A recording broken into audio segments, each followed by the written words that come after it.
This is 06:45 GMT on Saturday, 8th of August 2020. This is Friday's Times and the cartoon by Peter Brooks. Peter Brooks is the less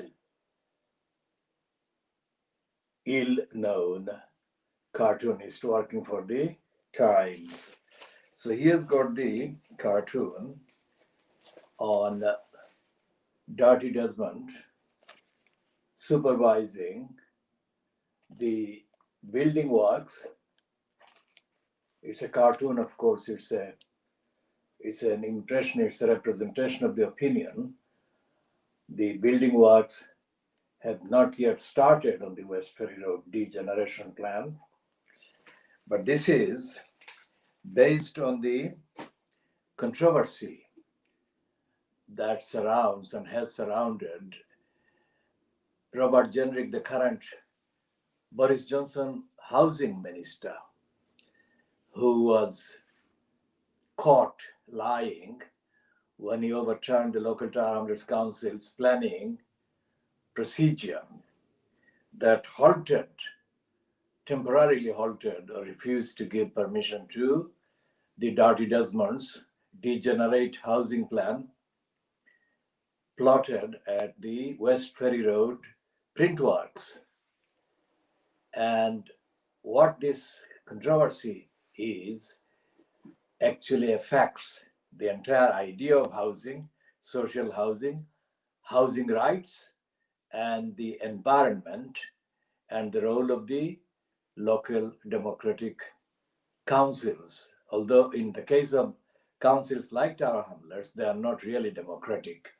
And when it comes to their attitude to and treatment of the local voters and communities and people in their boroughs, they are far from democratic and far from accountable. But even then, they have got a role when it comes to actually being party to a process before a bulldozing of the existing community structures takes place for the degenerate new structures to be created by the likes of Dirty Desmond. So this is going to be one of the serious antisocial and anti-environmental moves the Tories have made in the last few months since they got the majority at the so-called 12th of December 2019 British general election. I say so-called because that election should not have been held for a start at that time, but it was held because of the garden gnome role played by the leader of the opposition at the time, Jeremy Corbyn. Corbyn should never have agreed to the holding of that election on that date or even at any date for years. And had he the nerve and the intellect to hold on and hold Boris Johnson off over the calling of an election, there would be no Boris Johnson by now, because there would have been such a crisis in the regime that Boris Johnson's fronted cabal in occupation of number 10 Downing Street would have collapsed by now, and there would have been a different kind of election.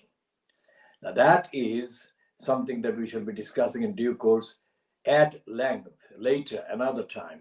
This preview is about today's diagnosis, world exclusive diagnosis of Fleet Street newspapers, which you should be doing in the next 90 minutes or so. And we shall take a deep, lengthy, updated look at the racist, inciting, hateful role being played by Boris Johnson's promoters or prompters in the shape of the corrupt, nasty, racist Nigel Farage. Farage is an acolyte, a promoter and a praiser and a peddler of the racist Donald Trump. And Farage has been doing endless interviews and promotions for which the mainstream racist British press keeps giving him platforms. against the Muslims, against the refugees, against the migrants coming to London or UK or Britain by crossing the channel. Now, yesterday's Daily Mail, the Daily Mail of Friday, the 7th of August, 2020, had this.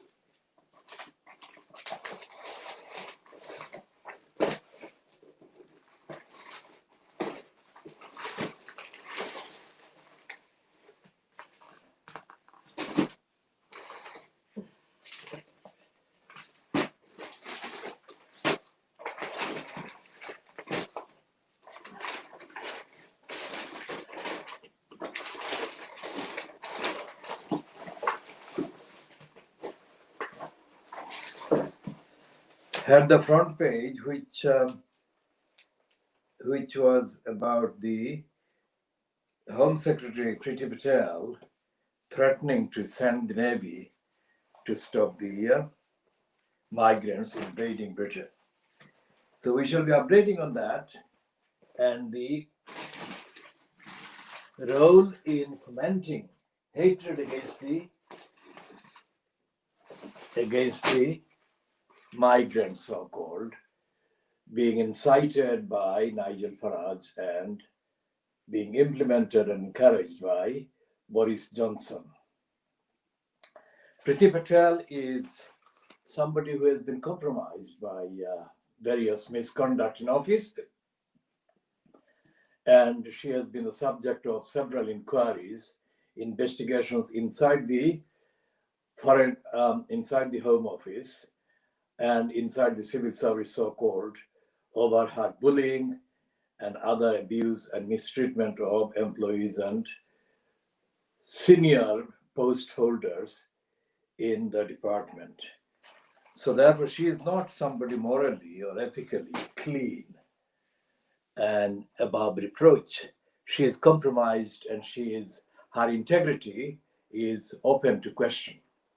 So for a person like that, holding a position as powerful as the Home Office and threatening the most vulnerable people, fleeing areas of war and famine and massacres created by wars that the British have been actively involved in with the Americans and others, is a flagrant violation of so many treaty obligations that Britain remains obliged to carry out and implement, as we have been saying.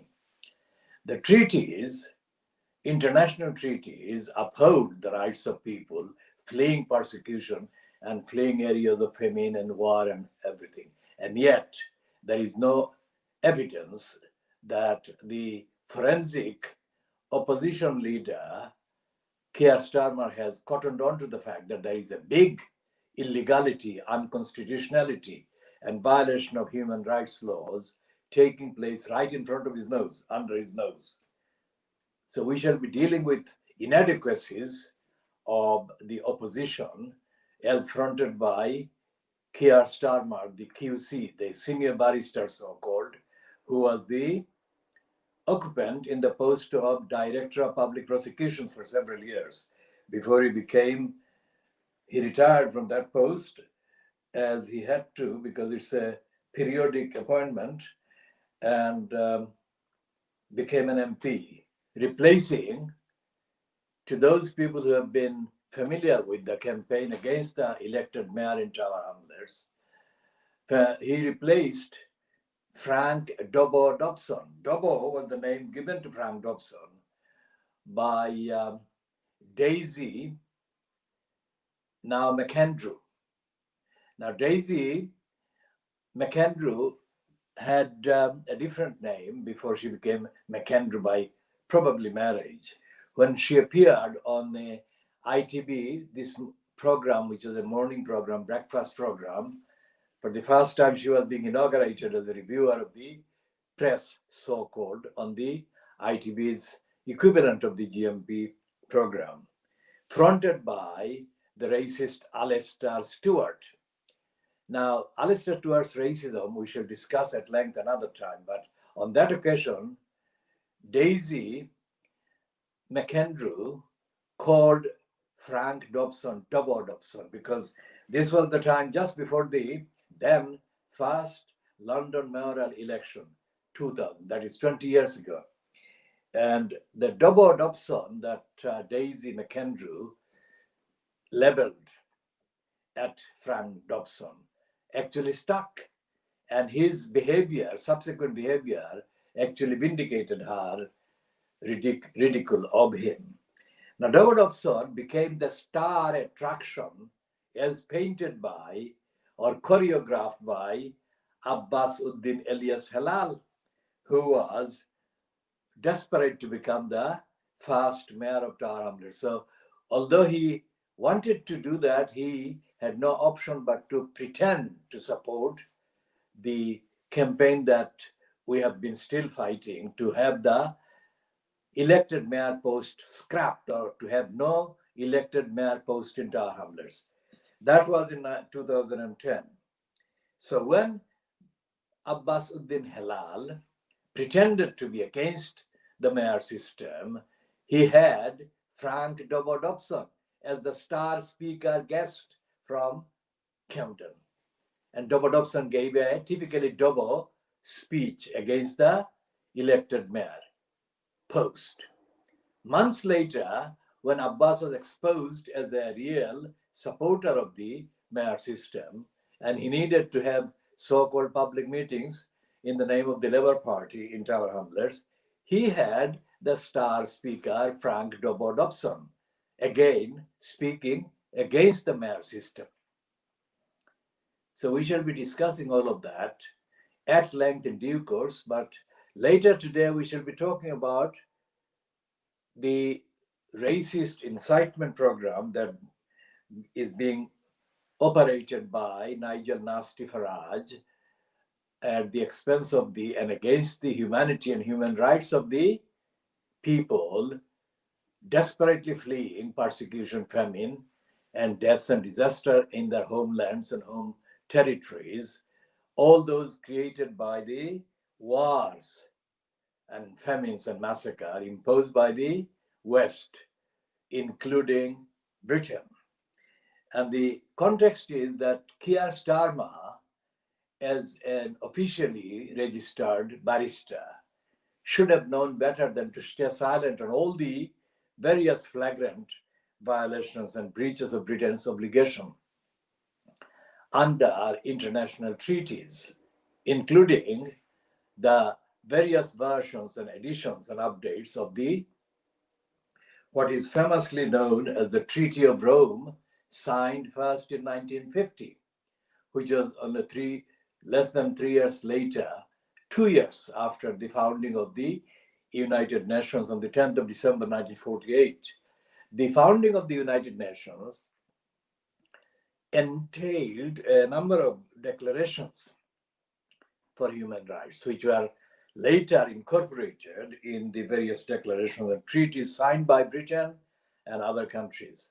Those treaties have been regularly flouted and violated by Britain and many other signatories. So we shall be discussing all of those in the full version and edition of the diagnosis of the Fleet Street Papers in the next 2 hours.